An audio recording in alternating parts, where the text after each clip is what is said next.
আমি তোমাদের সাথে কথা বলে নিচ্ছি, আর আমার কথায় কিন্তু ভুল হবে। প্রথমেই বলে নিচ্ছি, আমি তোমাদের মতো পারি না।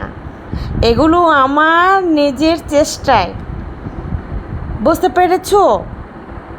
সকালবেলা পানি দিতে এসেছিলাম, এটা আমার গতকালের ভিডিও। তবে যাই হোক, আমার ভিডিওটি তোমাদের কাছে ভালো লাগলে তোমাদের ফ্রেন্ডসদের সাথে বেশি বেশি করে শেয়ার করে দেবে। এতে করে আমি যখনই আমার নতুন নতুন ভিডিও আপলোড দেব, সাথে সাথেই নোটিফিকেশন তাদের কাছে পৌঁছে যাবে। তারা চাইলে আমার ভিডিওগুলো দেখে নিতে পারবে। কেমন? আর বেশি বেশি করে অবশ্যই শেয়ার করে দেবে। কেমন? আর তোমরা সকলে কেমন আছো? আশা করছি তোমরা সকলেই ভালো আছো।